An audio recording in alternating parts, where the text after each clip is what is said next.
Hello friends, நான் அனுஷா பேசுகிறேன். Malaysia பெனாங்கிலேருந்து. இப்போ நம்ம வந்து முத்துமாரியம்மன் கோவிலுக்கு வந்திருக்கோம். இது பெனான்டி எஸ்டேட்டில் இருக்குது. இது வந்து பெனாங்கில் மெயின்லேண்டில் இருக்குது. நம்ம ஆல்ரெடி ஜாவி முருகன் கோவில் வந்திருக்கோம்ல, அது வந்து நம்ம செகண்ட் பிரிட்ஜ் வழியாக வந்தோம். இந்த பெனான்டி எஸ்டேட்டுக்கு நம்ம ஃபஸ்ட் பிரிட்ஜ் வழியாக வந்தோம். நான் ஆல்ரெடி சொன்ன மாதிரி பெனாங்கிலேருந்து மெயின்லேண்டு கனெக்ட் பண்ணுறது 2 பிரிட்ஜ் இருக்குது. டுவர்ட்ஸ் நார்த்தில் வந்து ஒரு பிரிட்ஜ் இருக்குது, அதுதான் பிரிட்ஜ் 1. டுவர்ட்ஸ் சவுத்தில் வந்து செகண்ட் பிரிட்ஜ் இருக்குது. ஸோ இப்போ ஃபஸ்ட் பிரிட்ஜ் வழியாக வந்திருக்கோம். இந்த ஸ்ரீ மகா முத்துமாரியம்மன் கோவில் வந்து கட்டி 133 வருஷம் ஆச்சான். அதுக்கு தான் இப்போது கும்பாபிஷேகம் பண்ணுறாங்க. இப்போ வந்து ராஜகோபுரத்துக்கு கலச நீர் ஊற்றுறாங்க. அதுக்கப்புறம் மூலஸ்தான விமானத்துக்கும் கலச நீர் ஊற்றுறாங்க. அதுக்கப்புறம் உள்ள இந்த கோவிலுக்குள்ளே சின்ன கோவில் மூலஸ்தானத்தில் மகா முத்துமாரியம்மன் இருக்கிறாங்க. அப்புறம் விநாயகர் இருக்கிறாரு, சுப்பிரமணியர் இருக்கிறாரு.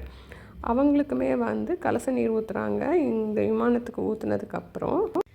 இது பெனான்டி எஸ்டேட்டுன்னு தான் சொல்கிறாங்க.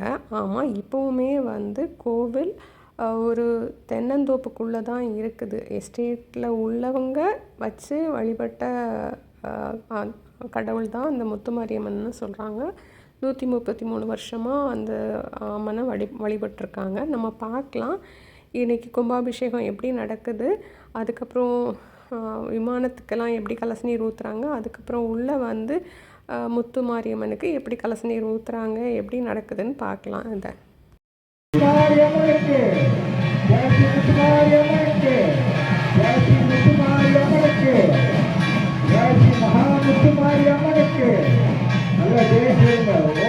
ஸ்ரீ முத்துமாரியம்மனுக்கு, ஸ்ரீ மகா முத்துமாரியம்மனுக்கு, ஸ்ரீ மகா முத்துமாரியம்மனுக்கு ஓம் சக்தி, ஓம் சக்தி, ஓம் சக்தி, ஓம் சக்தி, ஓம் சக்தி, ஓம் சக்தி, ஓம் சக்தி.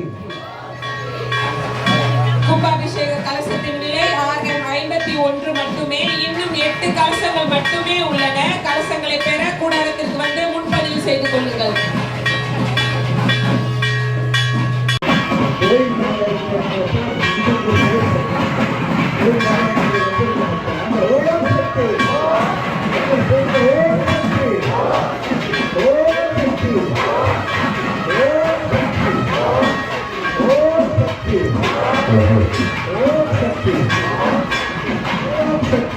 ओम गीता ओम मंत्रासना नमः सिंहासना नमः योगासना नमः भस्मासना மூன்று நாளாக நாங்கள் சமைத்து வாங்கி வந்து உங்கள் வீட்டுக்கு கொண்டுருக்காங்க, பயன்படுத்திக்கிறேன். ஏன்னா அந்த கலசத்தில் வந்து அதுக்கு நிறைய விஷயங்கள் இருக்குது. அந்த பழம், பயிர், தேங்காயெல்லாம் கலக்குங்க. ஓம் சக்தி. இந்த கோயில் நாளாக இருந்ததுனால தான் இந்துக்கு செயல்பட்டு கோயிலன்னா இங்கே வந்திருக்க மாட்டோம். வாங்க ஓம் சக்தி, வாங்க சொல்லுங்க ஓம் சக்தி, ஓம் சக்தி, ஓம் சக்தி, ஓம் சக்தி, ஓம் சக்தி, ஓம் சக்தி. ओम ओम ईसा ओम ओम अनंतासना नमः सिंहासना नमः योगासना नमः भस्मासना नमः विमलासना नमः विमलासन मध्ये राजगोपुरस्थित भीमरुद्राण्यासना नमः देवरुद्राणि मूर्ति नमः मानसम वक्त्रज बाहुरे वर्णं चापसर केटव चक्रवसंगम तंगमसरंज वरधा मृगंज चंद्रधर गोपुर विमानपद विद्वय देवरुद्राणि नमः आवाक्यम् आवाहनादि विसंपूज्य अर्घ्यं दत्वा दे आवाहिनी भव स्थापिनी भव सन्निधानी भव सुमुखी भव अर्घ्यं दत्वा देवी सर्वजगन्नाथ गावचंद्रार्क साधकं तावत्वं प्रीति भावेन बिम्बेस्मिन् भीमरुद्रेस्मिन् सन्निधि भव आवाक्य अर्घ्यं दत्वा कूर्चं पुष्पं निधाय ओम शक्ति, ओम शक्ति, ओम शक्ति. நீங்கள் சொல்ல சொல்ல உருவேறிச்சு. வாங்க ओम देवी सर्वजगन्नाथ गावचंद्रार्क साधकं तावत्वं प्रीति भावेन भीमरुद्रेस्मिन् सन्निधि भव अंबिकायै नमो नमः. ओम शक्ति, ओम शक्ति, ஓம் சக்தி, ओम शक्ति, ஓம் சக்தி, ओम शक्ति.